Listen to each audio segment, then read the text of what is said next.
Rabbil alamin wa bihi nasta'in ala umur dunya waddin wassalatu wassalamu ala asrofil anbiya wal mursalin wa ala alihi wa sahbihi ajmain amma ba'du. Puja dan puji syukur kita kehadirat Allah Subhanahu wa taala karena segala nikmat yang Allah berikan kepada kita diizinkan oleh Allah untuk hadir kembali dalam kajian kita di hari Kamis ini. Salawat serta salam tetap tercurah pada baginda kita besar Muhammad sallallahu alaihi wasallam.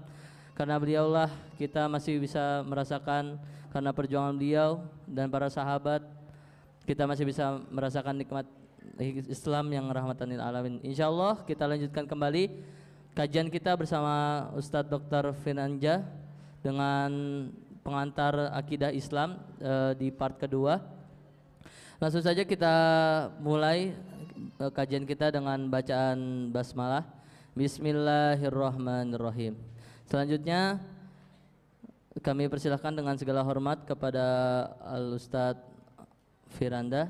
Kepada beliau dengan segala hormat kami persilahkan.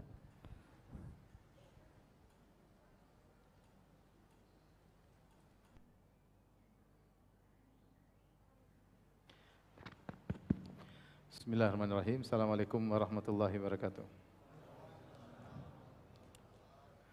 Alhamdulillahi ala ihsanihi wa syukru lahu ala taufiqihi wa amtinanihi wa asyhadu an la ilaha illallah wahdahu la syarika lahu ta'ziman li sya'nihi wa asyhadu anna Muhammadan abduhu wa rasuluhu da'ila ridwanih. Allahumma salli alaihi wa ala alihi wa ashabihi wa ikhwanih. Hadirin dan hadirat yang dirahmati oleh Allah Subhanahu wa taala, pada kesempatan yang berbahagia ini kita melanjutkan bahasan kita tentang pengantar akidah bagian yang kedua ya. Pada poin kali ini kita akan bahas beberapa perkara. Yang pertama yang saya singgung adalah bahwasanya akidah bersumber dari Al-Quran dan As-Sunnah ya. Akidah yang kita pelajari bukanlah karya seseorang, bukanlah karya seorang imam, tetapi bersumber dari Al-Quran dan Sunnah.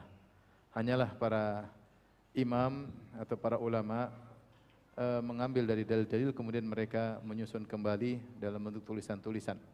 Oleh karenanya dalam suatu pernyataan ketika Syekhul Islam Ibnu Taimiyah rahimahullah ditanya tentang dari mana mengambil akidah, maka beliau mengatakan la yu'khadhu anni wa la yu'khadh man huwa akbaru minni, bahwasanya akidah itu tidak diambil dariku dan juga tidak diambil dari orang yang lebih hebat dariku.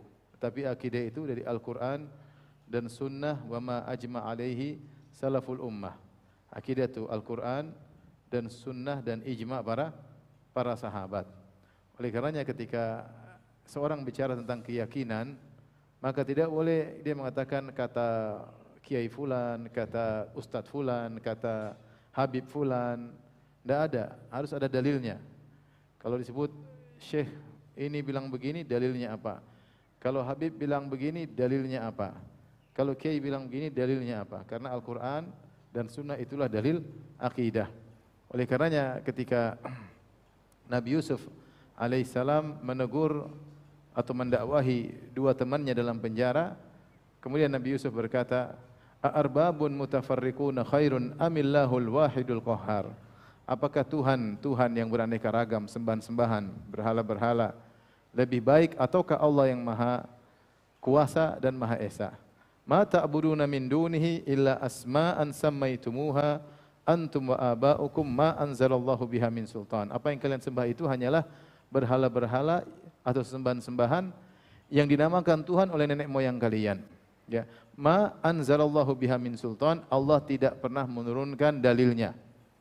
Allah tidak pernah menurunkan dalilnya. Jadi dari sini para ulama mengatakan akidah itu ada dua. Akidah yang ada dalilnya dan akidah yang tidak ada dalilnya.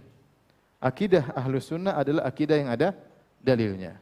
Yang tidak ada dalilnya, ma anzalallahu biha min sultan. Allah tidak pernah menurunkan dalilnya. Maka kita tidak boleh latah dalam berakidah. Kalau dia mengatakan demikian kita cek dulu, adakah dalilnya? Kalau tidak ada dalilnya, maka kita tidak boleh sembarang berkeyakinan. Sebagaimana kita tidak boleh beribadah dengan sembarang ibadah. Siapa yang beribadah tanpa dalil namanya bid'ah. Maka ibadah tersebut tertolak. Man amila amalan laisa alaihi amruna fahuwa rad.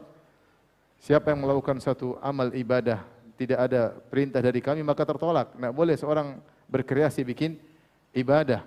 Kalau seorang boleh berkreasi bikin ibadah maka tidak perlu diutus Nabi Muhammad sallallahu alaihi wasallam. Setiap orang bikin ibadah begini, ada ibadah loncat-loncat, ada ibadah sambil joget-joget, ada ibadah sambil nyanyi-nyanyi, ada ibadah sambil disco, ada ibadah sambil, semua orang boleh berkreasi bikin ibadah.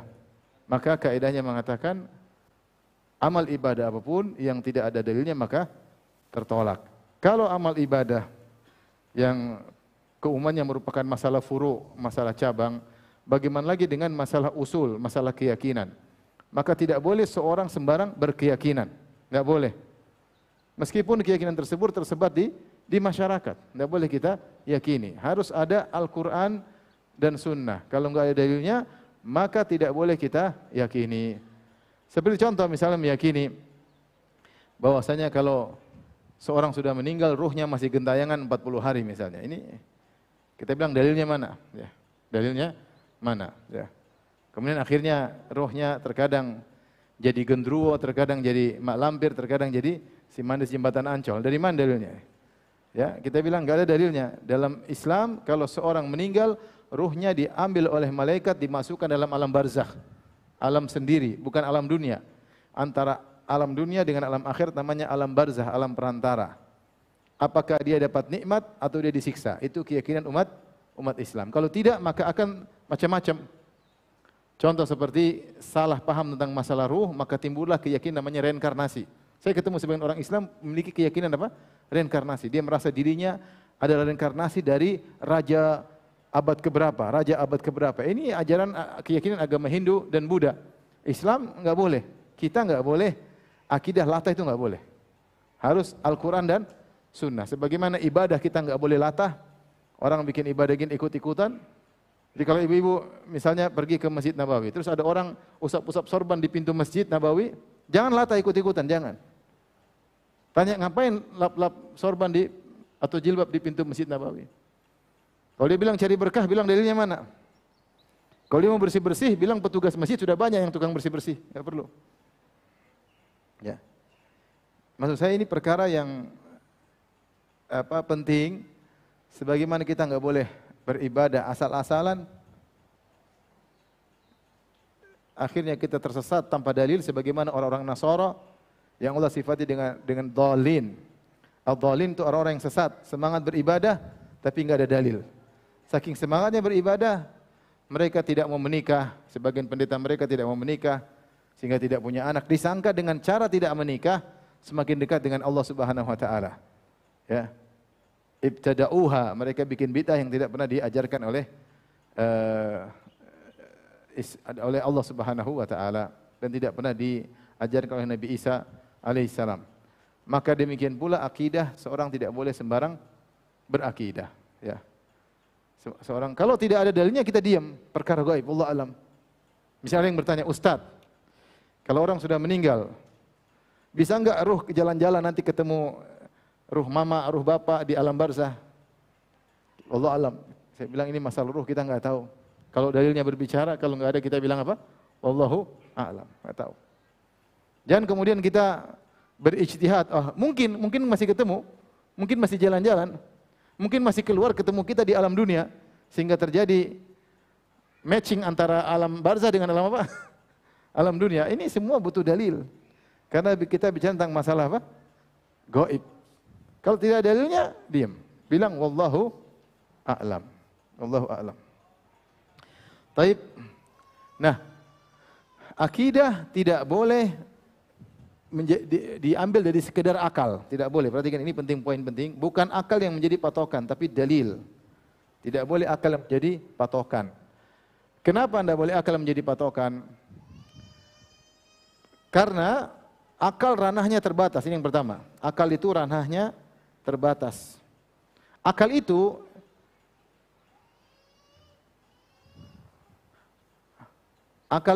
dia salah satu, dia semacam indera-indera yang kita miliki, ya. Seperti mata, indera untuk melihat, dia punya keterbatasan. Seperti telinga, indera untuk mendengar, dia punya keterbatasan, ya. Seperti hidung, Indra untuk mencium, dia juga punya keterbatasan. Mata, apa yang di balik tembok tidak bisa melihat. Terlalu jauh juga tidak bisa terlihat. Terlalu kecil juga tidak bisa terlihat. Terlalu terang dia juga tidak bisa melihat. Terlalu gelap dia juga tidak bisa melihat. Ini mata. Telinga pun demikian. Telinga mendengar. Frekuensi yang terlalu tinggi dia tidak bisa mendengar. Terlalu rendah dia tidak bisa mendengar. Mungkin kalau bapak-bapak, ibu pernah masuk di dokter bisa dilihat apa frekuensi telinga ya, dari sekian sampai sekian. Antara itu dan ini baru bisa dengar. Ada suara-suara yang kita tidak dengar tapi didengar oleh sebagian hewan. Kenapa? Karena indera pendengar seseorang terbatas ya. Maka demikian pula akal ini terbatas juga, ranahnya terbatas.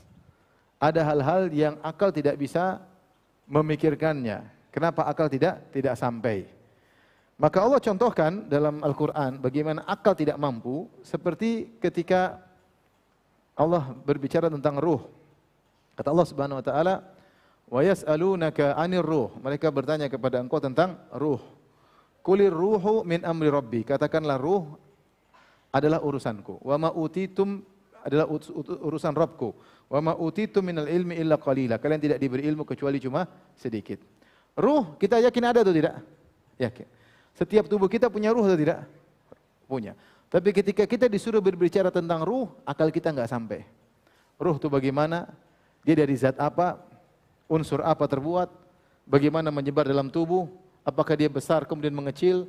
Atau dia kecil kemudian membesar? Dia warnanya apa? Kita enggak ada yang tahu. Seandainya didatangkan 1000 pakar biologi atau 1000 pakar medis untuk disuruh berbicara tentang ruh, akan ada 1000 pendapat pula. Akan ada 1000 pendapat pula. Kenapa? Karena mereka hanya berbicara dengan akal dan akal tidak memiliki kemampuan untuk memikirkan ruh di luar ranahnya. Di luar ranahnya. Di luar apa? Ranahnya. Ini yang perlu saya sampaikan. Karena apalagi kita bicara tentang yang tidak kita ketahui. Kalau kita berbicara tentang ilmu fisika, ilmu kimia, ilmu medis, yang itu semua dibangun di atas penangkapan indera, maka kita boleh pakai akal. Karena data-data kita dapatkan melalui penglihatan, melalui pendengaran, melalui pengamatan, melalui penciuman, data-data tersebut kita masukkan dalam benak kita, kemudian diolah oleh akal untuk kemudian menimbulkan analisa. Maka tidak jadi masalah, karena kita sedang berbicara tentang sesuatu yang terlihat, terindrakan. Kimia, fisika, semua terindrakan. Ya. Biologi semua terindrakan, semua terlihat. Bisa terlihat, bisa terdengar, bisa tercium, bisa data-data masuk sehingga kita akhirnya bisa menganalisa dengan akal kita. Tapi kalau kita bicara yang gaib, akal kita enggak sampai. Kenapa ikhwan dan akhwat yang rahmatillah subhanahu wa ta'ala, saya singgung di sini ya. Kemampuan akal terbatas. Ini logika berpikir, kemampuan akal terbatas. Sebenarnya apa sih metode berpikir akal? Akal itu dia hanya menunggu data, hanya mengolah atau menganalisa data. Atau menganalisa atau mengolah data. Dari data tersebut kemudian dari data yang masuk,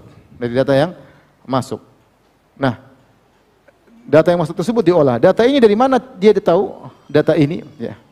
Data ini dengan indera penglihatan atau indera pendengaran dia dapat.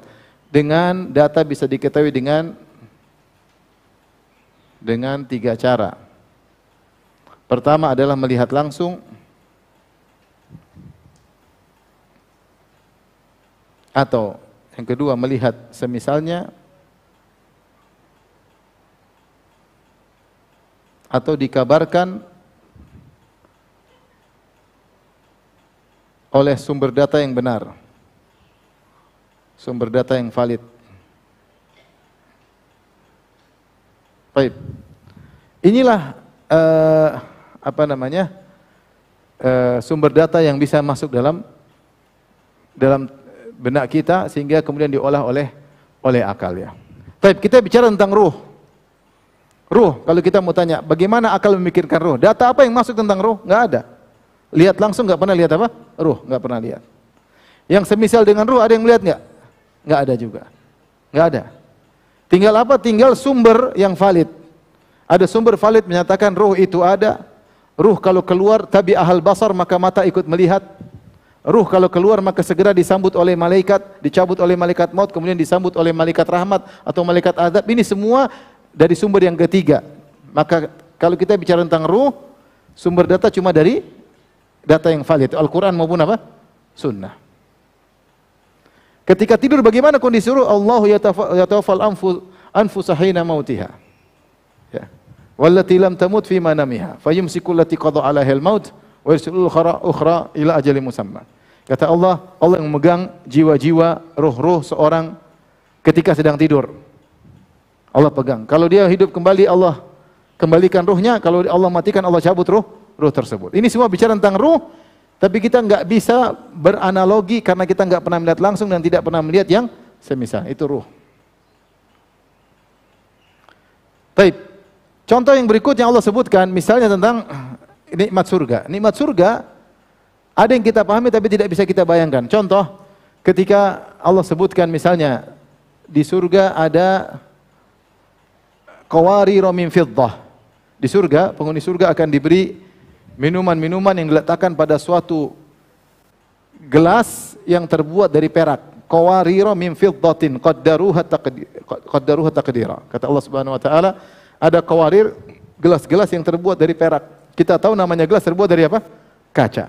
Kalau perak tidak akan jadi gelas. Ketika kita disuruh membayangkan tentang gelas, kita mampu. Disuruh bayangkan tentang perak, kita mampu. Disuruh bayangkan gelas dari perak, akal kita nggak sampai.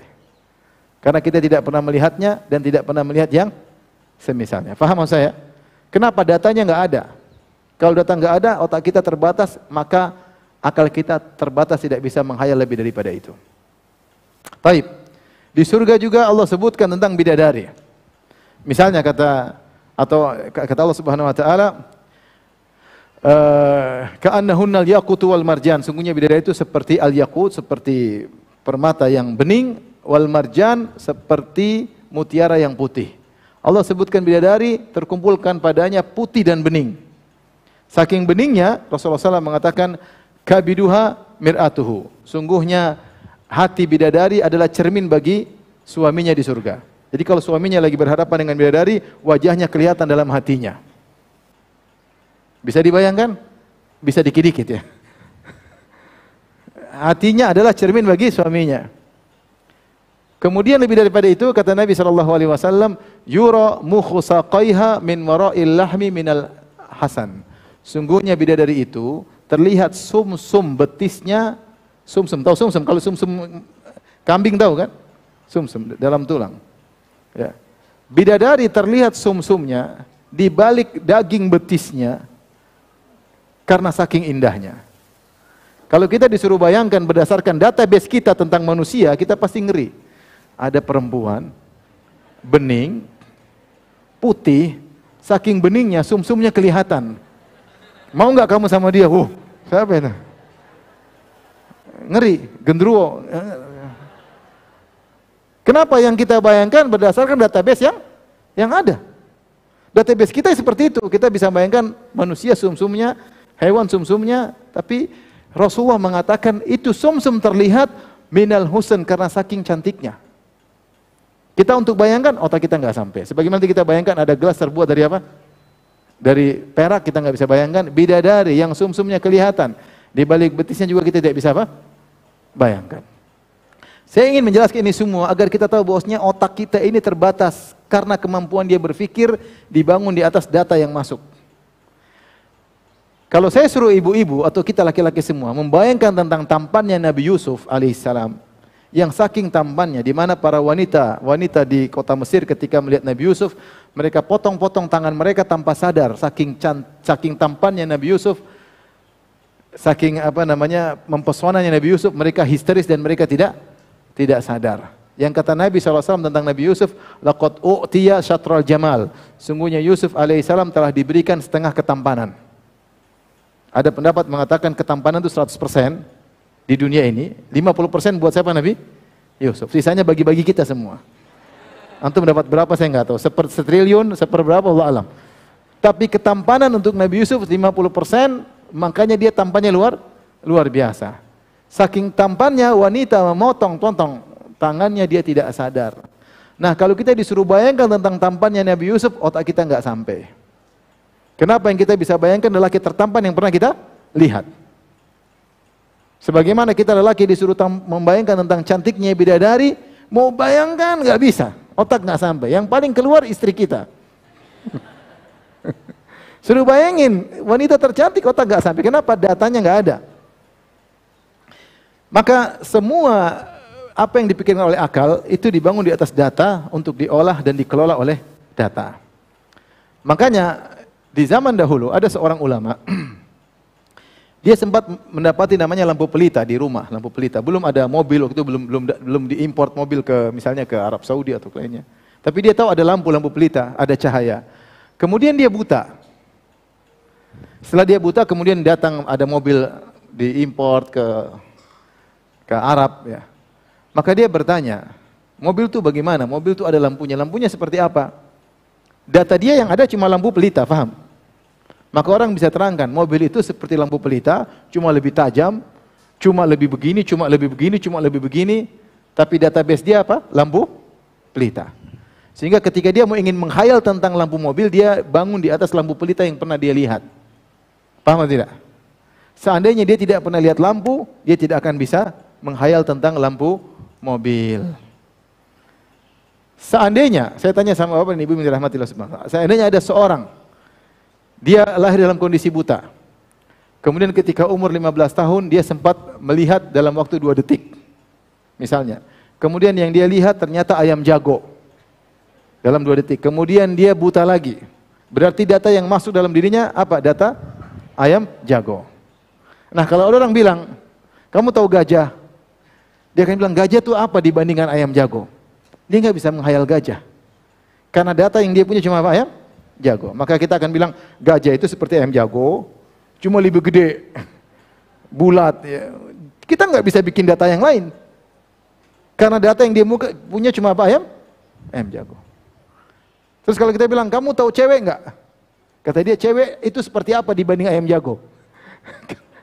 Karena data dia cuma ayam jago. Ini sekedar analogi untuk menyatakan bahwasanya masalah akidah itu akal ini terbatas. Akal ini terbatas. Kita bicara ruh nggak ngerti, bicara bidadari nggak ngerti, suruh menghayal tampannya Nabi Yusuf nggak ngerti. Apalagi kemudian kita berbicara tentang Allah Subhanahu wa taala. Nah, kalau kita terapkan ini tentang Allah Subhanahu wa taala, perhatikan sekarang. Saya bilang data itu cuma 3 cara, melihat langsung atau melihat semisalnya atau sumber dari sumber yang apa? Valid. Taib. Kalau kita bicara tentang Allah, adakah yang melihat Allah? Coba kita masukkan tadi data tentang apa? Ruh tadi, contoh. Ini sampel, contoh. Contoh pertama tadi kita bilang apa? Ruh, paham? Ruh. Taib. Melihat langsung? Tidak. Melihat yang semisalnya? Tidak. Cuma ada satu yang bisa. Dari sumber yang valid, paham? Ya tidak? Yang kedua, misalnya Allah Subhanahu wa taala. Allah. Sudahkah kita melihat Allah secara langsung? Tidak ada. Tidak mungkin kita melihat Allah Subhanahu wa taala. Karena dalam hadis dalam Sahih Muslim kata Nabi sallallahu alaihi wasallam, "Ta'allamu annakum lan taraw rabbakum hatta tamutu." Ketahuilah kalian tidak akan bisa melihat Rabb kalian sampai kalian meninggal dunia. Selama masih hidup tidak bakalan melihat Allah. Kenapa? Mata kalian tidak mampu. Makanya ketika Nabi SAW Isra Mi'raj untuk bertemu dengan Allah, sampai melewati tempat tertinggi, sampai Sidratul Muntaha, ya, sudah dekat dengan Allah. Saking dekatnya dengan Allah, karena Allah di atas, Nabi bertemu dengan Allah Subhanahu Wa Taala. Maka Nabi ditanya oleh sahabat, kalau tidak salah hadis Abu Dzar, dia bertanya, ya Rasulullah, hal ra'aita rabbak, wahai Rasulullah, apakah engkau melihat Rabbmu? Apakah engkau melihat Rabbmu? Karena saking dekatnya, apakah waktu ketemu lihat Allah atau tidak? Kata Nabi SAW, nurun anna arahu, ada cahaya bagaimana aku bisa lihat. Aku tidak bisa lihat. Ada cahaya yang menghalangi bagaimana aku bisa melihat. Sehingga Nabi tidak bisa melihat. Sehingga para ulama, para sahabat khilaf.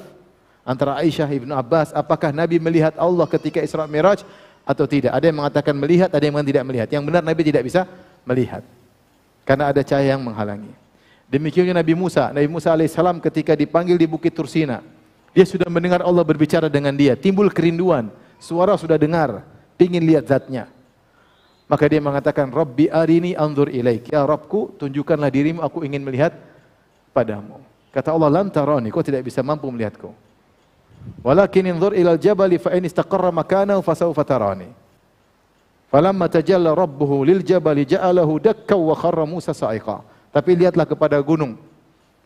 Kalau gunung tersebut masih kokoh di tempatnya, kau akan melihatku. Tatkala Allah mulai menampakkan dirinya, tiba-tiba gunung tersebut hancur lebur, Musa pingsan. Tidak mampu. Kenapa tidak mampu? Karena indera kita di dunia tidak mampu. Nanti kalau di akhirat, maka pandangan dibuat tajam. Kata Allah, wa basarukal yauma hadid. Maka pada hari itu pandanganmu menjadi tajam, banyak yang bisa dilihat. Malaikat bisa dilihat, iblis bisa dilihat, jin bisa dilihat, banyak bisa dilihat. Tapi sekarang terbatas. Sehingga kita tidak akan pernah bisa melihat apa? Allah di dunia. Oleh karenanya untuk mengetahui tentang sifat-sifat Allah, cara pertama melihat langsung tidak bisa. Cara kedua melihat yang semisalnya. Bisa atau tidak? Tidak bisa. Karena Allah berfirman, laisa kamitslihi syai'. Kata Allah Subhanahu wa taala, laisa kamitslihi syai'. Tidak ada yang serupa dengannya.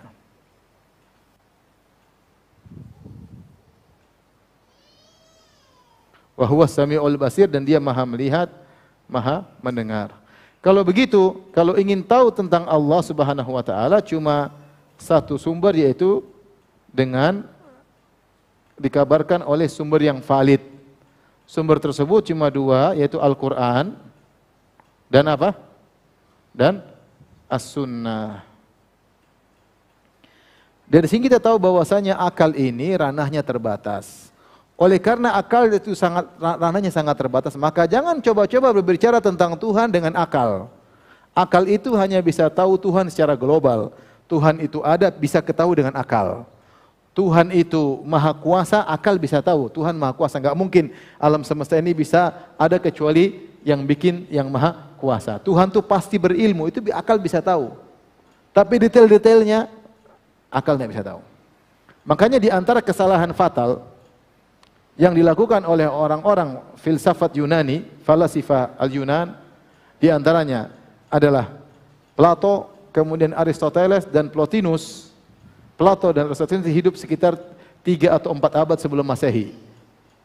Plotinus adalah filsuf Yunani yang tinggal di Iskandaria, yang hidup sekitar abad 3 Masehi. Mereka ini di antara 3 tokoh besar dari tokoh-tokoh Yunani yang berbicara tentang Tuhan, tapi sekedar menggunakan akal. Jadi para filsuf Yunani itu mereka berbicara tentang ilmu-ilmu indrawi. Ilmu indrawi maksudnya yang bisa ditangkap dengan panca indera. Seperti apa? Mereka berbicara tentang fisika. Mereka berbicara tentang apa? Kimia. Mereka berbicara tentang medis. Ini oke. Mereka bicara tentang sosiologi. Oke, karena semua bisa dilihat. Dilihat, dianalisa, observasi, dan semuanya mereka bisa lakukan. Dan jitu, mereka terkadang jitu. Mereka bicara tentang matematika, oke. Namun ternyata mereka tidak cuma berbicara tentang perkara-perkara indrawi, perkara yang mahsus. Ternyata mereka juga berbicara tentang namanya metafisika. Yang disebut dalam bahasa Arab, ma wara'al alam, di balik alam semesta ini ada apa? Itu ada suatu kekuatan yang hebat yang dinamakan dengan causa prima, atau dalam bahasa Arab al-illatul ula, atau Tuhan. Nah, ketika mereka berbicara tentang causa prima, sesuatu yang di balik alam, ini itu ada khilaf panjang, saya sebutkan dalam syarah Aqidah Wasithiyah. Tapi mereka menggunakan akal sehingga menurut mereka Tuhan itu harus begini. Plato punya teori, Aristoteles juga punya teori, Tuhan itu harusnya begini. Kok bisa jadi alam, Tuhan begini, proses begini sehingga jadi alam. Mereka ingin cerita bagaimana Tuhan bikin alam, pakai akal. Enggak akan sampai. Plato berbicara, Aristoteles bicara, Aristoteles kritik Plato. Gurunya sendiri, Aristoteles dikritik lagi oleh muridnya. Sampai timbul namanya teori al-faidul ilahi, curahan ilahi yang dicetuskan oleh Plotinus abad ketiga Masehi. Itu juga ngawur. Semua ini tokoh ini bicara pakai apa? Akal. Dan tidak akan mampu. Gimana Tuhan ciptakan alam, gimana? Kalau Al-Quran jelas ada, idza arada syai'an an yaqula lahu kun fayakun. Kalau Allah ingin menciptakan sesuatu tinggal bilang apa? Jadi maka jadilah. Allah ciptakan langit dan bumi dalam waktu 6 hari. Ya. Ya. Wa laqad khalaqnas samawati wal arda wa ma bainahuma fi sittati ayyamin wa ma masan min lughub. Sungguh kami telah menciptakan langit dan bumi dalam waktu 6 hari dan apa yang ada di antara keduanya. Kami menciptakan langit dan bumi dan apa yang di antara keduanya dalam waktu berapa hari? 6 hari dan kami tidak ditimpa dengan keletihan sama sekali. Ya sudah, kita beriman. Allah ciptakan Nabi Adam. Allah cerita enggak? Cerita. Kami ciptakan dari tanah, dari gini prosesnya. Ya karena kita punya sumber satu, sumber yang terpercaya. Yang kevalidannya kita akui, Al-Quran dan Sunnah. Coba kalau suruh mikir gimana manusia tercipta pertama kali pakai akal. Enggak bakalan nyambung, jadinya Darwin. Monyet dulu. Tapi monyet diciptakan gimana? Taruhlah nenek moyang kita monyet. Darwin, monyet ciptanya gimana? Kalau pakai akal terus nggak bakalan nyambung, pasti salah. Karena itu perkara yang gaib tentang masa lalu yang tidak pernah ada yang melihatnya. Paham? Ini saya ingin sampaikan bahwasanya akal itu punya ranah yang sangat terbatas. Kalau kamu berbicara tentang fisika, tentang kimia, tentang matematika, tentang sosiologi, tentang antropologi, tentang logi-logi lainnya, biologi, oke lah. Karena semua itu adalah pembahasan tentang sesuatu yang mahsus, yang indrawi.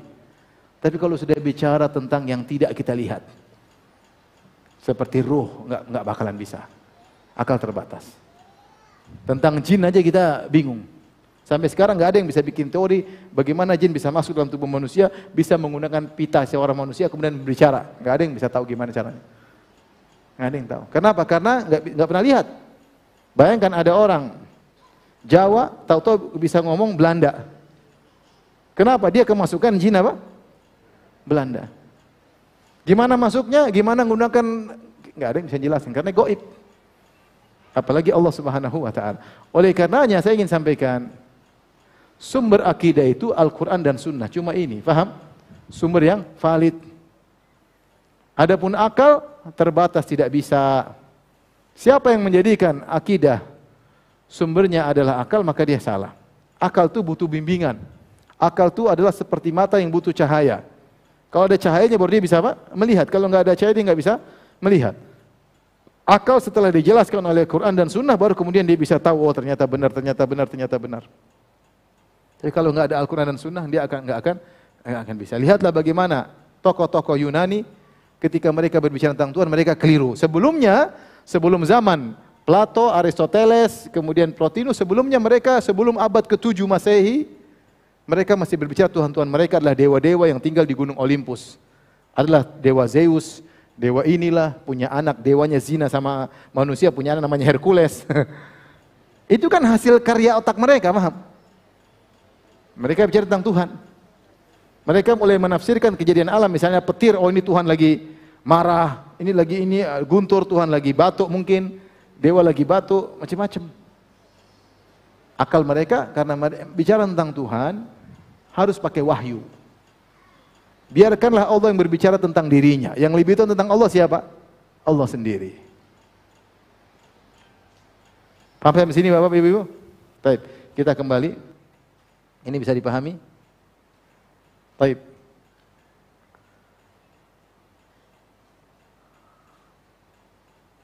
Jadi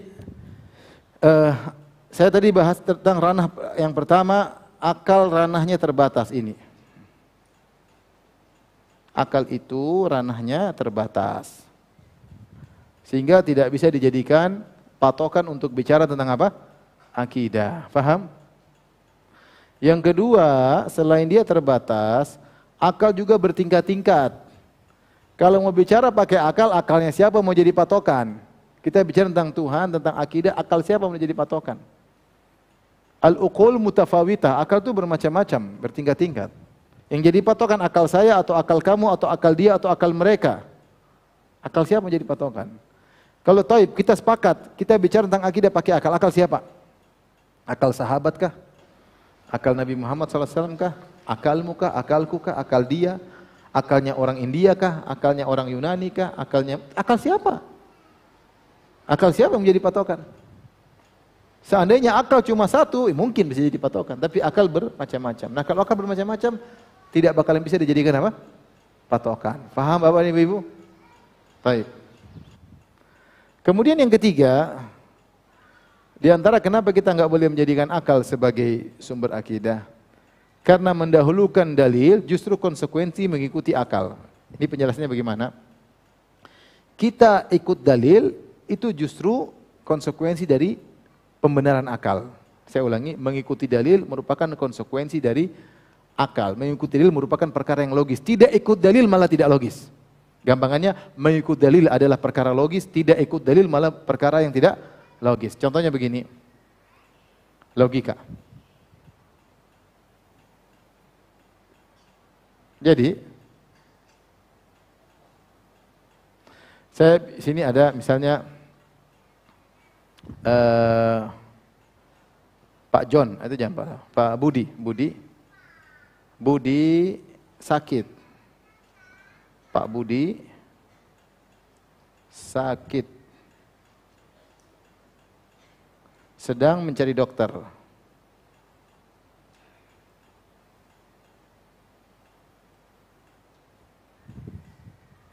Sedang mencari dokter.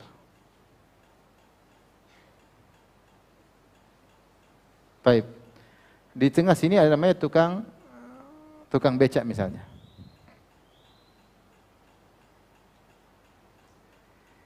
Nanti ada apa yang tukang becak atau tukang sol sepatu, yang lain lah, yang artinya bukan tukang becak lah, gampang lah. Tukang becak. Becak yang ngantar-ngantar. Yang antar penumpang.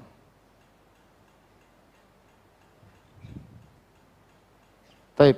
Yang ketiga dokter di sini, dokter yang memberi resep dan mengobati, yang memberi resep obat. Baik. Sekarang Pak Budi ini dia sakit, tapi dia tidak tahu mana dokter. Namun dia tidak tahu dokter yang bagus. Apa yang dia lakukan? Maka dia bertanya kepada tukang becak. Dia bertanya. Bertanyalah dia, bertanya ke tukang becak.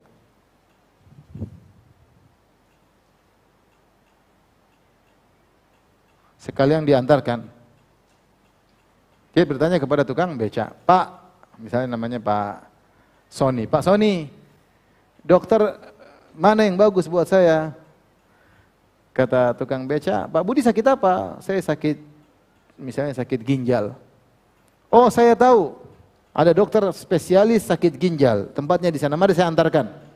Paham? Maka tukang becak ini pun mengantarkan. Tukang becak menunjukkan Pak Budi kepada dokter, ya. Tukang becak menunjukkan Budi kepada dokter yang benar. Baik. Sampai sini paham? Terus akhirnya Pak dokter ini akhirnya memberi resep kepada Pak Budi. Akhirnya memberi resep kepada Pak Budi. Kalau orang kita dulu kan senang, Pak Budi, ada Budi mau kemana, Budi kemana, makanya. Biar nggak ngantuk. Baik. Akhirnya dokter memberi resep kepada Pak Budi. Setelah dokter memberi resep kepada Pak Budi lapor ke tukang becak. Pak tukang becak bilang, Pak Budi, mana resepnya? Ini, kita disuruh ke Saidelia, ke apotek beli obat. Apa kata tukang becak? Ini obatnya nggak bener nih. Obatnya nggak bener nih. Paham? Paham ceritanya nggak? Pak tukang becak bilang ini obatnya nggak bener nih. Ketika itu yang dilakukan oleh Pak Budi, membenarkan tukang becak atau membenarkan dokter? Kata Pak Budi lah, kan dokter lebih tahu. Apa ke tukang becak? Yang menunjukkan kamu dia dokter siapa? Saya yang menunjukkan. Hah? Kamu dengar saya jangan dengan dokter. Yang kasih tahu dia dokter itu siapa? Saya kan. Nah, kamu harus benarin saya karena saya yang tahu dia dokter. Pak Budi bingung. Kalau antum jadi Pak Budi ikut tukang becak atau ke dokter? Hah? Kenapa ikut dokter? Coba kita diskusi, kenapa ikut dokter? Hah? Lah, kamu percaya kan gara-gara percaya sama tukang beca? Hah? Karena dokter itu faknya. Begitu. Dokter tukang beca kebantah lah. Kamu kan tahu dia dokter dari siapa? Dari saya, paham? Kalau kamu percaya sama, kalau gitu lebih benarin siapa? Dokter apa saya? Yang menunjukkan kamu dokter adalah saya. Harusnya kamu percaya sama saya. Jawabannya kita percaya kepada Pak Dokter. Loh, kamu tidak percaya sama saya, kata tukang becak. Justru saya percaya sama kamu, makanya saya percaya sama dokter. Kalau saya tidak percaya sama kamu, ya saya ngapain ke dokter? Karena saya percaya kamu menunjukkan dia dokter, maka saya percaya sama dokter karena dia benar-benar dokter. Bingung antum? Saya ulangi. Ini sederhana tapi ini penting. Baik. Saya ulangi, ada Pak Budi, ada tukang becak, ada apa? Dokter. Pak Budi sakit ginjal, dia cari dokter, tapi dia nggak tahu dokter di mana. Akhirnya tanya sama tukang becak setempat, yang mungkin tinggal dekat rumah sakit. Pak Sony, namanya Pak Sony, saya ingin cari dokter yang ahli penyakit ginjal. Kata Pak Sony, oh ada, itu dokter itu. Dokter Yanto misalnya, dokter Yanto ahli. Ya udah, diantarlah Pak Sony tukang becak nganterin Pak Budi ke dokter Yanto. Sampai sana diperiksa, Pak Yanto kasih resep. Ketemu lagi tukang becak, mana lihat resepnya? Salah ini dokter Yanto. Salah. Ketika itu Pak Budi bingung. Kata Pak Budi, maaf tukang becak, saya percaya sama dokter. Dokter Yanto, apa kata Sony? Enggak, kamu harus percaya sama saya. Karena yang menunjukkan Yanto adalah dokter adalah saya. Kamu harus percaya sama saya. Kalau saya tidak menunjukkan, kamu tidak tahu dokter Yanto adalah dokter. Apa jawaban Pak Budi? Justru karena kamu benar penunjukannya, karena saya percaya sama kamu, maka konsekuensinya saya harus percaya sama Pak Yanto. Kecuali kamu awal salah tunjuk, yang kamu tunjuk bukan dokter tapi guru olahraga. Yang kamu tunjuk dokter atau bukan?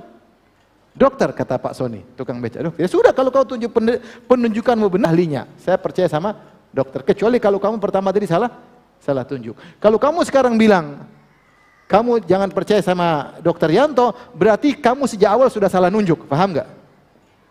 Kalau sekarang saya terima resep terus kamu bilang kamu jangan percaya sama dokter Yanto, berarti kamu dulu salah awal pertama sudah salah apa? Nunjuk. Ternyata dokter Yanto bukan dokter tapi guru olahraga. Ini logika sederhana antara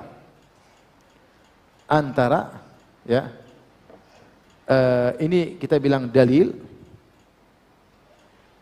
ini adalah akal, dalil. Ini dalil Al-Quran dan Sunnah.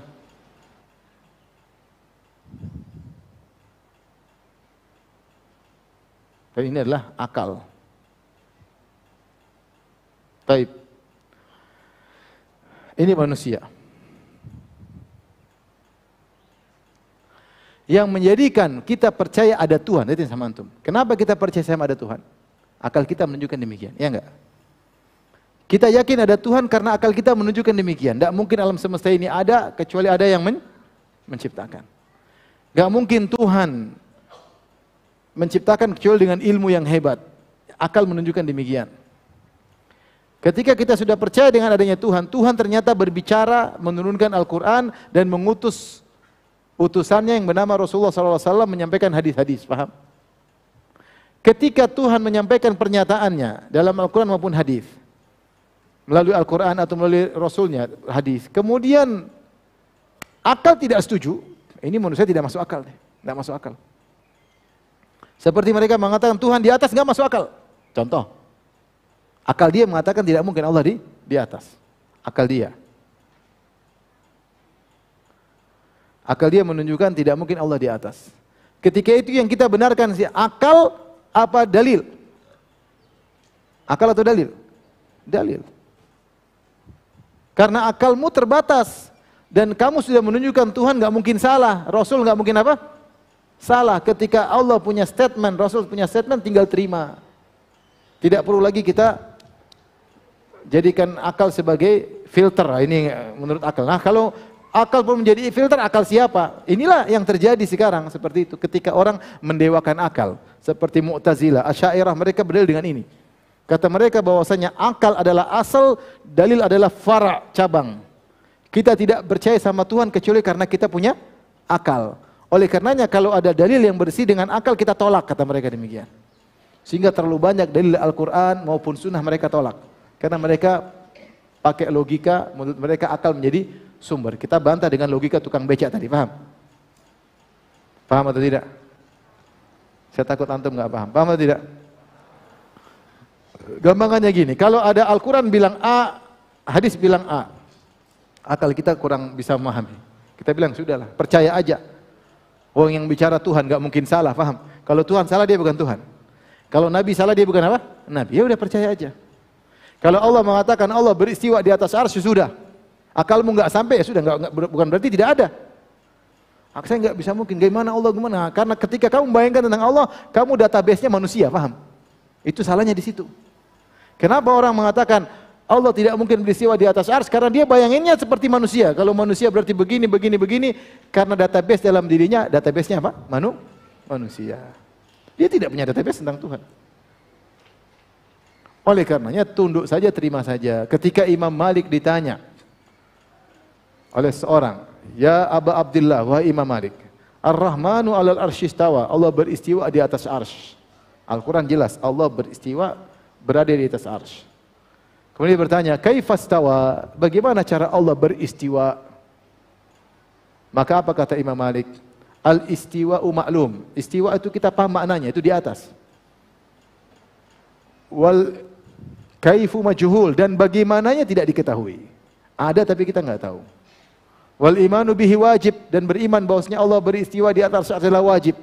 Was-su'alu anhu bid'ah, bertanya-tanya tentang bagaimananya adalah bid'ah. Kemudian Malik mengatakan, akhriju hadzal mubtadi', usir orangnya dari majelisku.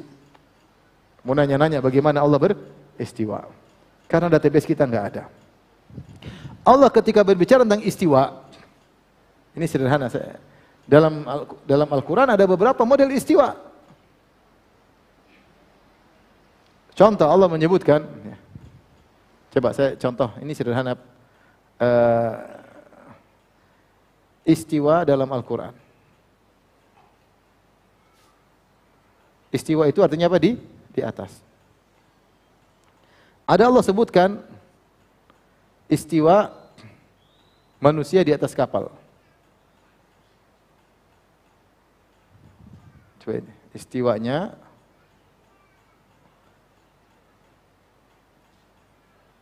istiwa manusia di atas kapal. Kata Allah Subhanahu wa taala tentang Nabi Nuh, fa idza stawaita anta wa man ma'aka 'alal fulki. Jika engkau wahai Nuh dan pengikutmu telah beristiwa di atas kapal. Kita bisa bayangkan enggak manusia di atas kapal? Bisa bayangkan? Bisa, karena kita tahu manusia seperti apa, kita tahu kapal seperti apa, sehingga kita bisa bayangkan istiwa di atas kapal. Database kita ada, paham? Database kita ada, kita bisa bayangkan. Allah berbicara tentang lagi, kedua, istiwa manusia di atas hewan, tunggangan. Kata Allah Subhanahu wa taala, litastawu ala zuhurihi, sehingga kalian berada di atas punggung hewan. Bisa enggak bayangkan manusia di atas punggung hewan? Bisa, karena database kita ada. Kita tahu manusia seperti apa, kita tahu hewan seperti apa. Kalau manusia di atas hewan, kita tahu. Paham? Yang ketiga, Allah sebutkan juga istiwa kapal di atas gunung. Istiwa kapal di atas gunung. Kata Allah tentang kapal Nabi Nuh, kata Allah Subhanahu wa taala, wastawat 'alal judi. Maka kapal Nabi Nuh berada di atas gunung Al-Judi. Kita tahu gunung? Tahu. Kapal tahu, bisa bayangkan enggak? Karena database kita ada. Paham? Yang keempat Allah sebutkan lagi tentang istiwa pohon di atas apa namanya? Di atas batangnya, ya. Pohon di atas apa? Batang, ya. Dalam surat Muhammad, dalam surat Al-Fatah, saya bacakan dulu.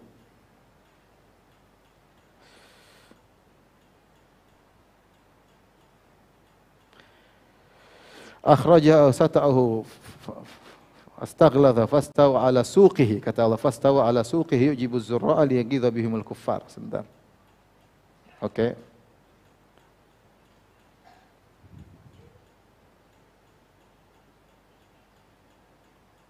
Dalam surat Al-Fatah ayat 29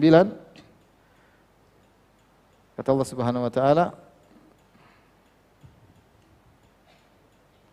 seperti di atas pokoknya, jadi batang di atas pokok. Yang keempat, fastau ala suqihi, batang di atas pokok, di atas akar ya, pokok atau akar ya. Baik. Ini semua dalam Al-Quran. Batang di atas akar bisa kita bayangkan nggak? Bisa, karena semua database kita ada. Saya tanya sama antum, apakah istiwa manusia di atas kapal sama seperti istiwa manusia di atas tunggangan? Tidak sama, karena bawahnya beda. Di atasnya sama, bawahnya beda, maka cara beristiwanya berbeda. Kalau kita di atas kapal mungkin bisa berdiri, mungkin bisa duduk, tapi kalau di atas tunggangan kakinya pasti begini. Paham? Maka beda antara istiwa manusia di atas kapal dengan istiwa manusia di atas tunggangan. Taib, apakah sama seperti kapal di atas gunung? Beda lagi. Tidak sama juga. Apakah sama antara batang di atas akar? Tidak sama juga. Ini semua tidak sama, padahal semua ini makhluk. Paham? Semuanya sepakat pada mana di atas. Namun, perhatikan sini, keempat istiwa ini, keempat model istiwa ini bersepakat pada satu makna, yaitu di atas, paham? Yang satu di atas yang lain, di atas yang lain, yang disebut dengan istiwa. Namun berbeda dalam kaifiyah. Dalam kaifiyah. Kaifiyah itu bagaimananya. Karena kaifiyah pertama tidak seperti kaifiyah kedua, tidak seperti kaifiyah ketiga, tidak seperti kaifiyah keempat. Namun semua ini bisa kita bayangkan. Semua ini bisa kita bayangkan karena database kita ada. Semuanya bisa kita bayangkan. Karena apa? Karena datanya ada. Paham? Sehingga kita tahu bagaimananya. Taib. Allah sebutkan lagi satu istiwa dalam Al-Quran yang kita tidak tahu. Yaitu Allah beristiwa di atas arsy. Kita nggak tahu. Kenapa kita nggak tahu? Ada yang bisa jawab? Karena database-nya nggak ada. Antum tahu arsy nggak? Nggak tahu. Bentuknya bagaimana nggak? Nggak tahu. Atasnya bagaimana nggak tahu. Taib. Antum nggak bisa bayangkan kalau gitu. Allah, antum tahu dari zat apa? Nggak tahu. Kalau antum tidak tahu zat Allah, bagaimana antum bisa membayangkan Allah di atas apa? Arsy. Ya sudah, beriman aja. Yang lebih tahu tentang Allah, Allah apa kita? Allah bilang, antum bilang enggak. Allah beristiwa, enggak. Allah di atas, enggak. Kenapa? Antum bilang akal, antum bilang enggak masuk akal. Kapan antum bilang tidak masuk akal? Karena antum menggunakan data yang salah. Ini maksud saya. Data antum dalam tubuh itu data manusia, data makhluk. Untuk antum menganalogikakan dengan Tuhan tidak bisa. Oleh karenanya akal itu terbatas ranahnya. Paham ibu-ibu? Makanya kalau Allah bilang sesuatu dalam Al-Quran, terima aja. Rasulullah kabarkan, terima aja. Rasulullah SAW mengatakan Allah turun ke langit dunia, sudah terima aja. Ilah sampai bagaimana kita nggak tahu. Mau didimensikan bagaimana, mau bagaimana, itu urusan Tuhan. Itu bukan urusan saya. Allah mau bikin apa terserah Allah. Kalau Nabi mengatakan Allah di atas, Rasulullah berdoa kepada Allah. Nabi bilang Nabi ketemu Allah di atas. Terus ada yang bilang Allah tidak di atas. Terus Nabi ketemu siapa? Kenapa kita berdoa begini? Gak masuk akal kata mereka kalau di atas. Kenapa tidak masuk akal? Karena otakmu punya pikiran Allah seperti manusia, seperti makhluk. Kalau Allah kabarkan, terima saja. Menurut kamu tidak logis, menurut saya logis. Akal saya yang mau dipakai. Kamu bilang Allah di atas, tidak logis, menurut saya logis. Mudah.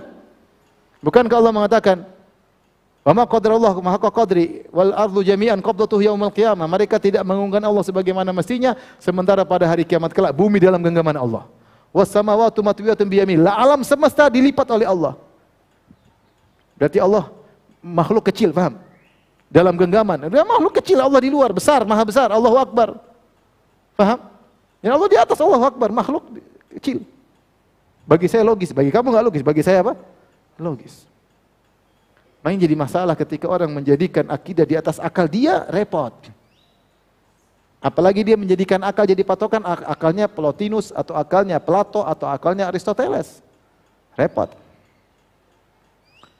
Paham sampai sini? Sudah habis waktu kah? Baik. Sampai sini paham ya? Kita kembali lagi.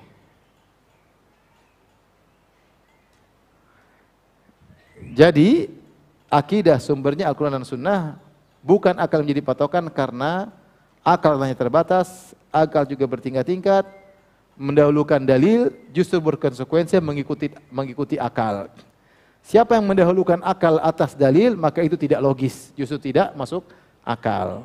Sebagaimana telah kita jelaskan tentang logika tukang becak sama dokter dan Pak Budi. Baik, kita selesai dari poin pertama, kita masuk pada poin kedua, kayaknya kita tunda pada pertemuan berikutnya. Ya, nanti ibu-ibu hang ya. Ya, sampai sini aja ya. Gak cukup, satu poin aja.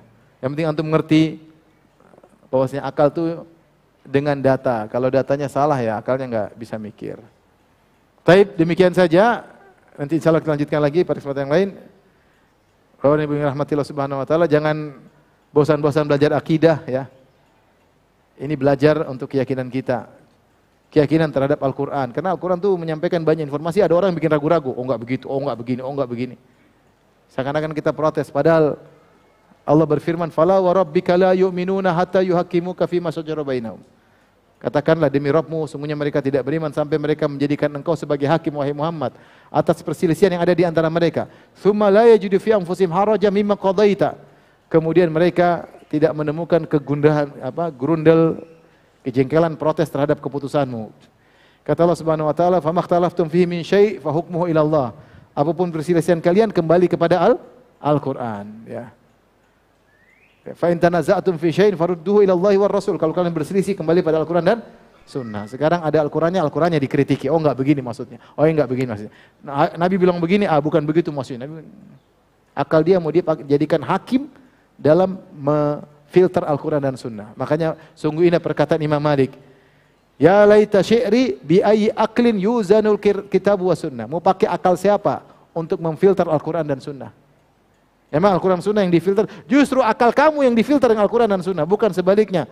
Al-Quran dalil maupun Sunnah dalil difilter dengan akalmu yang akalmu sendiri ngawur. Tapi demikian saja, kalau ada yang bertanya saya persilahkan, wallahu ta'ala alam bisawab. Oke, baiklah, terima kasih pada Al-Mukarram Al-Ustadz Firanda. Silakan untuk kita buka sesi pertanyaan. Pertama dari bapak-bapak dulu. Sebentar. Kita 3 penanya. Selanjutnya dari ibu-ibu 3 penanya. Silakan Pak. Bismillah. Assalamualaikum ya Ustaz. Pertanyaan saya singkat aja. Singkat pertanyaannya? Singkat. Jawabannya juga singkat? Insya Allah. Kita sering mendengar di beberapa kajian tentang akidah, banyak yang menyamakan antara makna istiwa itu dengan duduk, dengan bersemayam. Sedangkan kalau kita kembalikan ke kamus Indonesia, makna bersemayam itu salah satunya duduk. Sedangkan kalau kita lihat ke makna istiwa, sepertinya tidak ada yang makna duduk ya. Hanya ada al-ulu, al-irtafa'ah, as-su'udah, wal-istaqarrah. Nah, kamus apa itu? Kamus KBBI Ustaz. Jadi makna bersemayam itu duduk, berkediaman dan tersimpan. Duduk, berkediaman dan tersimpan. Sedangkan kalau ke makna bahasa Arab intinya istawa artinya ulu wartafa, di atas. Di atas. Dan ada namanya istiqrar, menetap. Ada yang tambahkan dengan apa? Menetap. Kalau bersemayam ternyata secara bahasa maksudnya adalah tidak sesuai dengan penunjukan secara bahasa Arab, maka lebih baik tidak usah pakai kata bersemayam. Kalau memang maknanya tidak sesuai dengan apa? Yang ditunjukkan oleh secara bahasa makna istiwa, secara bahasa Arab. Sebaiknya kita menggunakan maknanya saja, di atas. Allah beristiwa di atas apa? Arsy. Di atas istawa maksudnya di atas dan menetap di atas arsy. Allah alam bisawab. Ya. Selanjutnya dari Bapak. Yang itu dulu, yang kacamata. Maaf. Bismillahirrahmanirrahim. Assalamualaikum Ustaz. Assalamualaikum.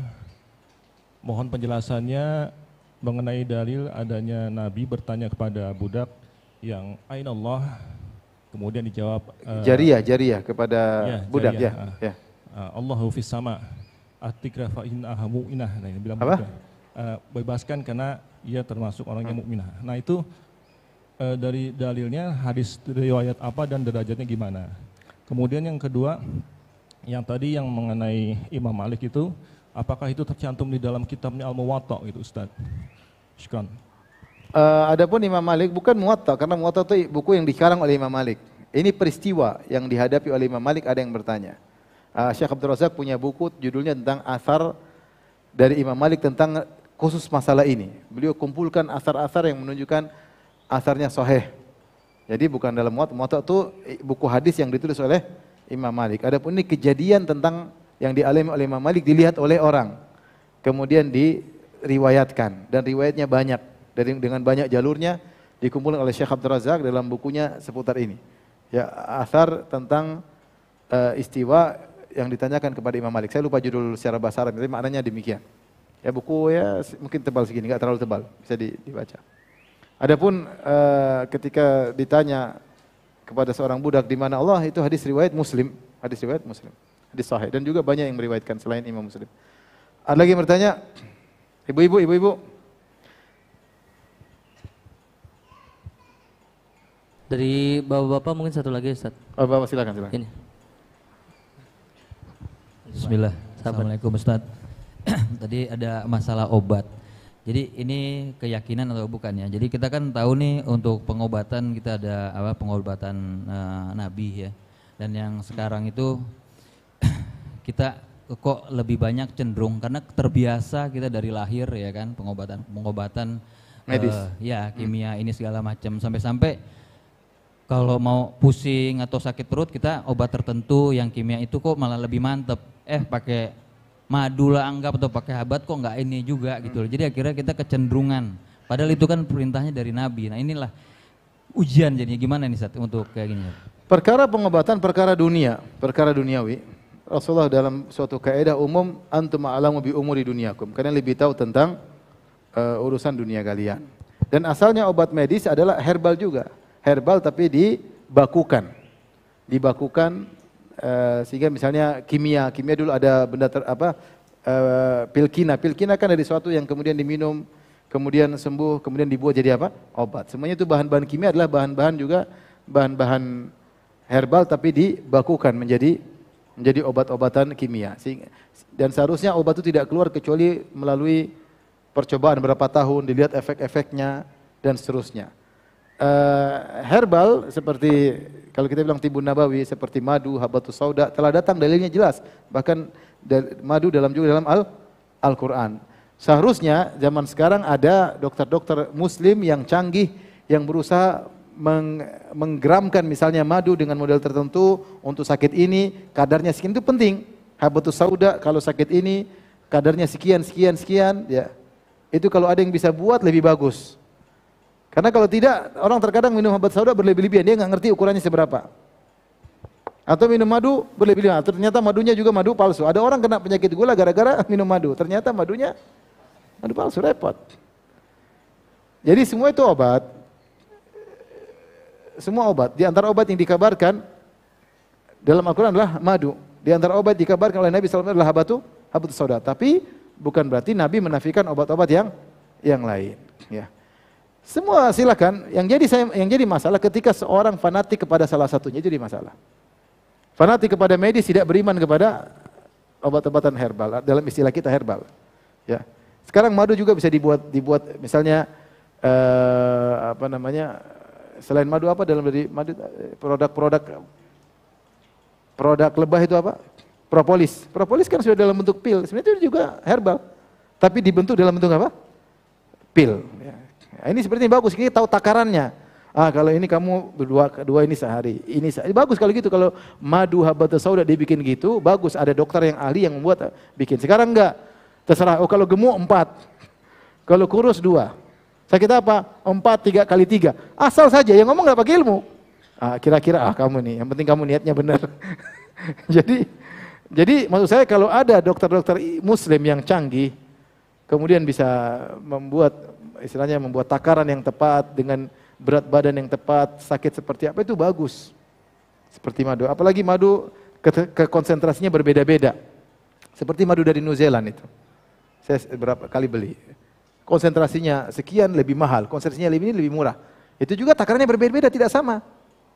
Nah, ini menunjukkan bahwasanya obat-obatan herbal tersebut juga butuh ada takaran. Jadi ada beberapa masalah dalam masalah pengobatan. Pertama, fanatik kepada salah satunya. Medis, herbal tidak sama sekali, ini juga salah. Ada herbal tidak medis sama sekali, ini juga salah. Ini perkara dunia, bukan masalah pertentangan. Kalau herbal berarti medis nggak boleh, kalau medis herbal, ini masalah duniawi. Saya dua-duanya saya pakai. Kalau herbal, kalau lagi sakit parah, saya ke dokter. Ya. Sampai ada kasus kejadian, orang yang anti medis sama sekali, ketika dia kena stroke, dia sudah wasiat sama istrinya. Jangan bawa saya ke operasi, saya tidak mau. Padahal kalau dia baru kena stroke, di operasi dia bisa selamat. Cuma istrinya nggak berani tanda tangan, karena wasiat suaminya nggak boleh. Akhirnya meninggal. Kita bilang ya, maksud saya jangan terlalu fanatik. Ada, saya tahu juga orang dia sangat-sangat anti medis dan dia fanatik herbal, begitu parah dibawa ke rumah sakit akhirnya. Dan sembuh. Maksud saya tidak usah gitulah. Kemudian penyakit kedua, terlalu mendalil-dalilkan pengobatan yang sebenarnya tidak perlu dalil. Ini obat, oh ini ada dalilnya.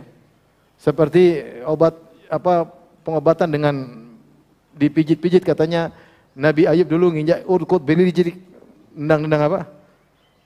Tanah. Ada muktasalun baridun wa syarab.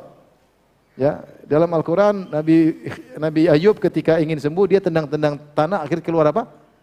Air. Taib itu mukjizat, enggak ada hubungannya dengan pengobatan. Terus waktu ditendang keluar air itu yang digunakan untuk berobat, bukan tendang-tendang yang Kemudian sekarang ada yang berobat katanya tendang-tendang metode Nabi Ayub. Ini ngawur. Kamu nafsir yang benar aja. Ini kamu bicara Al-Qur'an tanpa ilmu bahaya. Ketika saya datang seorang tukang pijit, dia pijit saya. Dia mulai ceramah.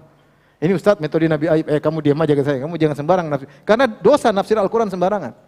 Nggak boleh. Nggak boleh. Al-Quran ada tafsirnya. Jangan bilang Nabi Ayub itu mukjizat Nabi Ayub.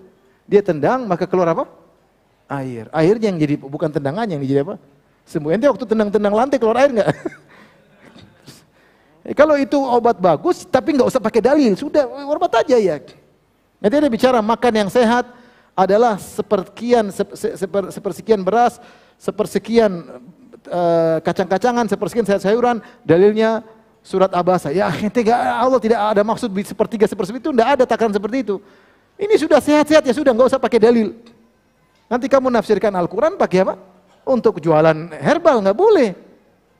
Ini bahaya seperti ini. Ada lagi bicara tentang mas herbal, Nabi Yakub alaihissalam karena saking sedih kena penyakit gula, kemudian matanya buta. Ya akhi, dari mana ente tahu Nabi Yakub kena penyakit gula dalam kisah tersebut? Itu kan ngarang-ngarang, nggak boleh seperti itu, nggak boleh.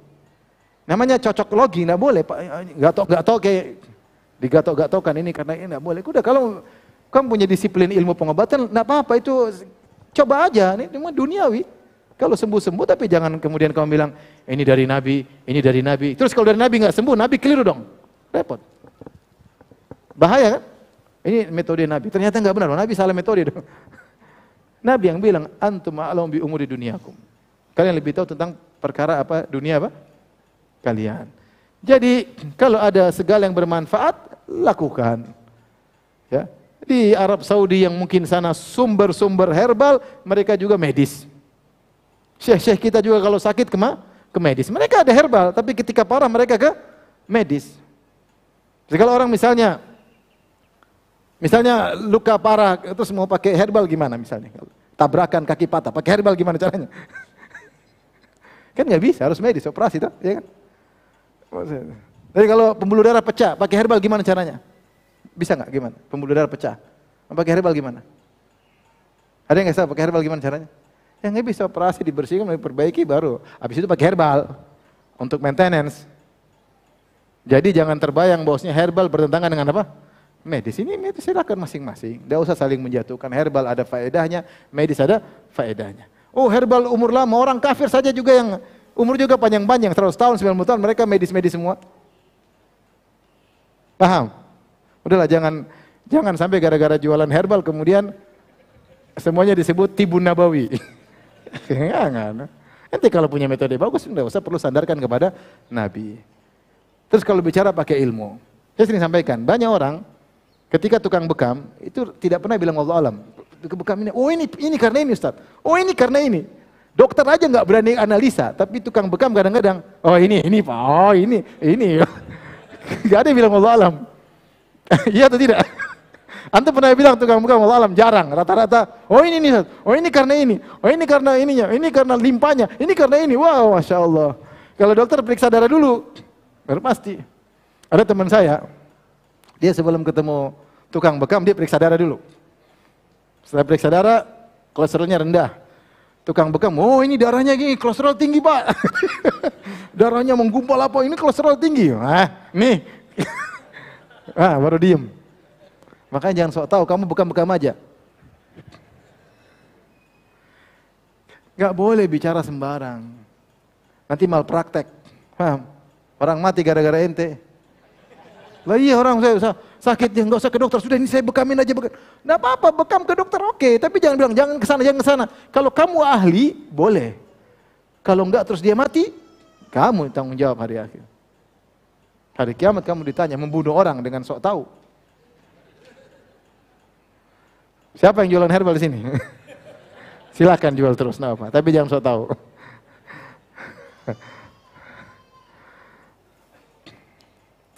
Baik, masih ada yang bertanya? Oke, dari Ahwat, jemaah Ahwat, silakan. Ada.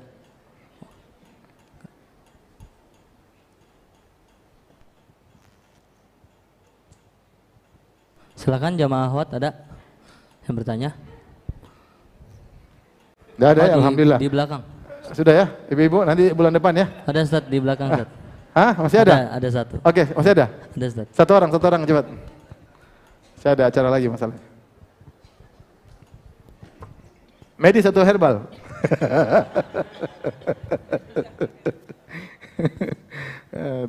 Bismillah, Assalamualaikum warahmatullahi wabarakatuh. Waalaikumsalam warahmatullahi wabarakatuh. Afwan Ustadz, saya pernah mulai hijrah dari NU. Kemudian Apa hijrah dari? NU dulu. Ke NU dulu. NU. Terus jangan sebut organisasi, saya nggak suka. Oh gitu ya. Iya, terus. Terus lalu ke Salafi, kemudian saya masih penasaran gitu Ustadz dengan yang lain gitu. Setelah itu saya ke Jamaah Tablik langsung ke Temboro sana gitu. Ini sebut semua ini. Iya, Afwan. Sudah ke Khawarij sama Syiah belum? Sudah cukup Ustadz. Nah, Nggak usah bilang, janganlah, kita jangan ribut, nggak usah bilang merek-merek lah. Setelah itu saya baru tahu ternyata semua itu dari fikih, dari penerapan, dari tauhid itu berbeda-beda semua gitu. Dan ada statement gitu, pernyataan kalau setiap firqah itu berbeda akidah itu. Bagaimana itu Ustaz? Afwan. Akidah jelas, Al-Quran dan apa? Sunnah. Ya. Al-Quran Sunnah mau dari mana saja ambil. Dari mana saja ambil kalau dari Al-Quran dan Sunnah. Kalau bukan dari Al-Quran Sunnah jangan diambil, gampang. Kalau fikih perkaranya mudah, fikih masalah khilafiyah banyak. Ada 4 mazhab. Satu mazhab pun khilafnya banyak. Mazhab Syafi'i khilafnya juga banyak. Mazhab Maliki khilafnya banyak. Mazhab Hambali khilafnya banyak. Mazhab Hanafi khilafnya banyak. Dalam satu mazhab juga banyak apa? Khilaf. Kalau masalah khilaf lapang. Kalau akidah enggak. Akidah Al-Quran dan Sunnah. Karena kalau salah berakidah nanti orang gila dianggap wali. Kalau salah berakidah nanti mau jadi wali harus lapor ke Nabi Khidir. Enggak tahu janjian ketemu di mana, di Green Terrace atau di Depok sebelah mana. Kalau akidah jangan main-main.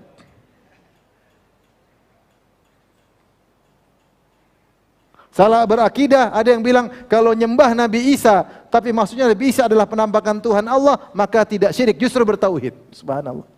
Orang Nasrani dianggap apa? Bertauhid.